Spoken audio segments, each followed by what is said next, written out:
Bonjour pièces et main-d'œuvre. Bonjour. On va aller.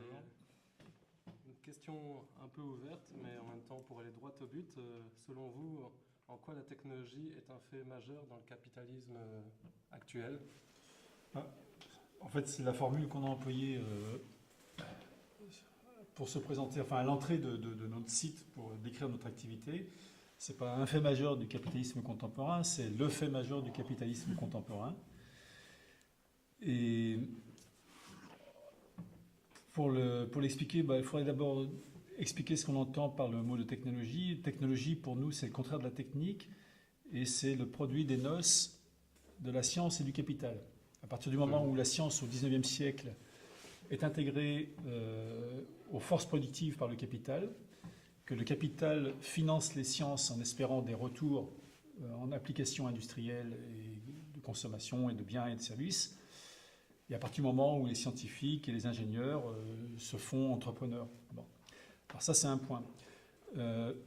Marx explique à la même époque, dès 1948, dans le Manifeste communiste, puis ensuite très longuement et tout au long de sa carrière de penseur, lui et Engels, qu'il explique deux choses. Il explique premièrement que la bourgeoisie ne peut pas, la bourgeoisie ne peut pas, il ne parle pas de capitalisme, eux ils ne parlent pas de capitalisme, ils disent la bourgeoisie ne peut pas survivre sans bouleverser constamment les rapports de production, c'est-à-dire sans constamment renouveler les instruments de production. Bon. Et ce renouvellement constant des instruments de production, qui entraîne un renouvellement constant des rapports de production, entraîne in fine un bouleversement constant des rapports sociaux. Et donc, ce qui caractérise cette époque du monde par rapport aux époques antérieures, c'est que les époques antérieures se distinguaient par leur stabilité et leur reproduction sociale, leur reproduction du même. Tu avais les périodes historiques, c'était des plages qui s'étiraient longuement, tandis que là, il dit rien n'a le temps de se figer, rien n'a le temps de se stabiliser. Tout est constamment bouleversé et les gens doivent courir derrière. Bon. Donc, la technologie apparaît, au moins pour ce qui concerne ce système social que les marxistes appellent capitalisme, mais que Marx lui-même n'appelle pas le capitalisme, hein, c'est une autre histoire. Bon. Par un renouvellement constant des moyens de production fondés sur la science et qui bouleverse constamment la vie des gens. Elle bouleverse constamment la vie des gens. Et ça peut se voir à l'échelle de nos vies à nous, de nos vies propres. Encore plus. Hein, mais tu peux le voir à l'échelle historique récente, depuis 1945. Bon. La technologie, qui est l'application de la science, bouleverse notre monde, bouleverse nos villes, bouleverse nos vies, bouleverse nos corps, bouleverse nos rapports entre nous, bouleverse notre rapport à nous-mêmes, et jamais nous n'avons notre mot à dire là-dessus. Ouais. C'est présenté, c'est naturalisé, c'est idéologisé et naturalisé sous la forme d'une espèce d'évolution, c'est la force des choses, comme un processus sans sujet. Or, ce n'est pas un processus sans sujet. Il y a des gens qui se battent pour l'innovation, qui nous affrontent, qui affrontent les obscurantistes, les réactionnaires, les attardés, les arriérés, les traits de savate, tout ça. Bon. Oui, j'ajoute que le discours actuel de l'économie dans le cadre du capitalisme actuel, il est centré sur un mot que tu as prononcé qui est celui d'innovation. Ouais. Et il n'y a pas de croissance économique et de perpétuation du système donc on appelle, si on veut, capitaliste aujourd'hui, sans le recours à l'innovation. Qu'est-ce que c'est que l'innovation, si ce n'est l'apport de la technologie sans cesse en termes de trouvailles, de nouveautés, de nouveaux procédés, de nouveaux services, de nouveaux biens mis sur le marché. Et l'innovation est là pour tirer la croissance. Donc on est dans ce régime-là accéléré aujourd'hui, puisque la rotation des innovations, maintenant, elle atteint un rythme un emballement. inédit. C'est plutôt un emballement. Voilà. Donc, mais pour être tout à fait complet, c'est donc le fait majeur du capitalisme contemporain. Mais quand on dit ça, on se limite finalement à la critique d'un système qu'on appellerait le capitalisme. C'est un mot qui apparaît surtout dans les années, à la fin du 19e siècle, sous la plume de Werner Sombart, qui est un théoricien allemand. Enfin, c'était bon. Et puis après, l'engeance marxiste a repris le mot, mais Marx lui-même utilise très très peu le mot. Il parle du capital, il ne parle pas du capitalisme. C'est deux choses distinctes. Bon. Et donc, on peut dire que c'est le fait majeur du capitalisme contemporain, mais quand on a dit ça, on a dit peu de choses.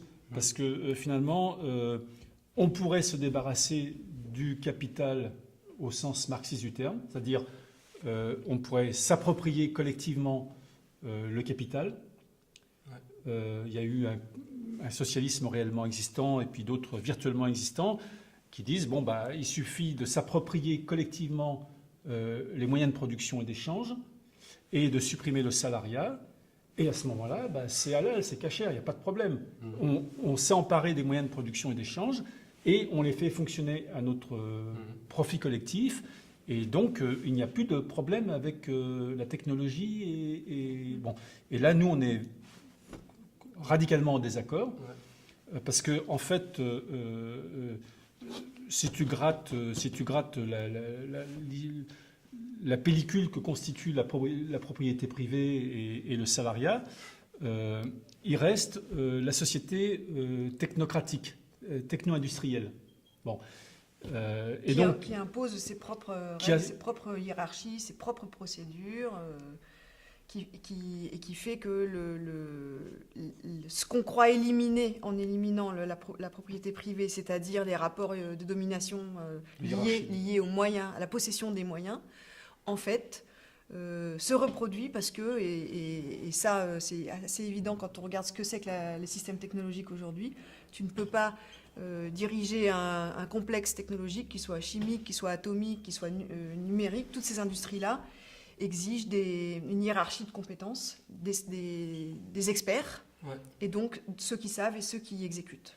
Donc très rapidement, si tu veux, à la division, à la lutte de classe qui opposait, selon Marx, les bourgeois aux prolétaires, les possédants aux dépossédés, une nouvelle lutte de classe apparaît qui oppose les technocrates, les détenteurs des moyens, de production et ceux qui d'échange. savent faire tourner cette machine. Oui, mais machine-là. ils sont détenteurs. Bon, qui est une classe qui possède en indivision, donc non plus forcément de façon privée, mais en indivision l'ensemble de... Bon, et qui décide, c'est la classe des décideurs. Et ils décident pour une raison bien simple, c'est qu'ils sont les seuls capables de décider. C'est les seuls qui maîtrisent. Bon.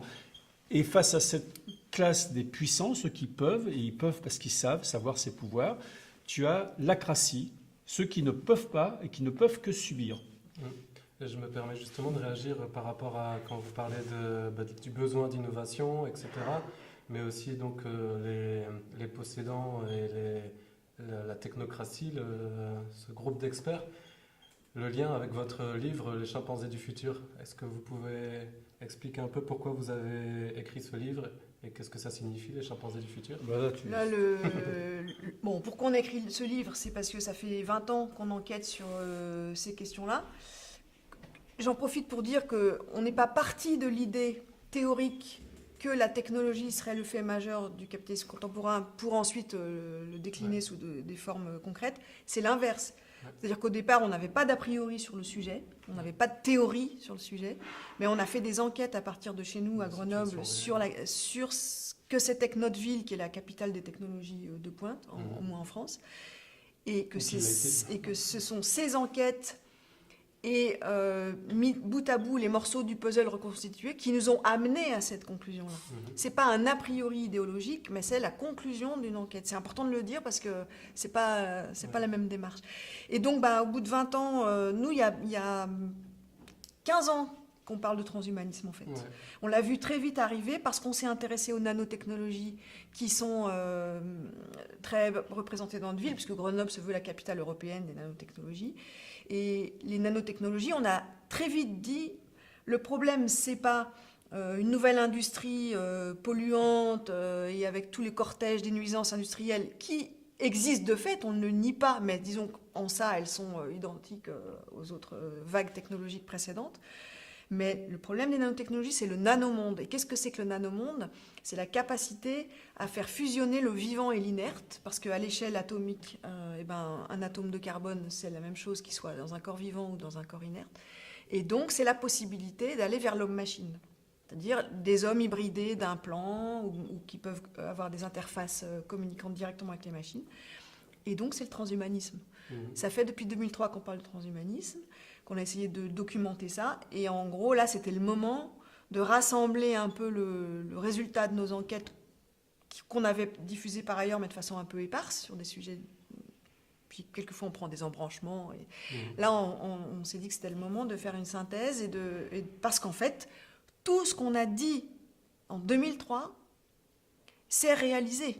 Ce qu'on a dit des fois en se disant, est-ce qu'on s'avance pas trop? Ouais. Est-ce qu'on n'est pas en train de... On était toujours on nous disait très vous prudents. fantasmez, enfin plein de gens nous disaient vous fantasmez, Ouais. on n'en est pas là, ça se saurait si on était Ça, là. c'est de la science-fiction. Vous êtes des catastrophistes. On parlait de Et en fait, transhumanisme réellement existant. Tout s'est réalisé. C'est-à-dire qu'on reprend quelquefois des textes qu'on a écrits en 2003, qu'on a un peu oubliés. On avait déjà tout mis. Et en plus, depuis, les labos ont avancé et ont sorti ce qu'ils avaient annoncé. Parce qu'ils ont une différence, peut-être, la technocratie, enfin, en tout cas, les gens qui ont les moyens, ont peut-être une différence avec leurs opposants. C'est que ce qu'ils disent, ils le font. C'est méthodique, c'est organisé et c'est efficace. Ouais. Donc, ce qu'ils ont dit qu'ils feraient dans les années 2000, bon, il y a peut-être du déchet, il y a des choses qui n'ont pas marché, et effectivement, il y a des voies quelquefois, on prend des chemins de traverse et ça ne marche pas. Mais globalement, la pente qui est prise, c'est ce qu'ils avaient annoncé dans les années 2000. Et on voit arriver maintenant, chez nous à Grenoble, dans les laboratoires, en effet, ce qu'on appelle le transhumanisme réellement existant, c'est-à-dire des équipes de recherche qui ne se disent pas forcément transhumanistes, qui ne défendent pas idéologiquement l'idée d'un homme augmenté, mais qui le font concrètement tous les jours dans leur labo en développant les outils des transhumanismes. Eh ben, merci beaucoup pour comme ça. vos réponses, c'est très, très intéressant.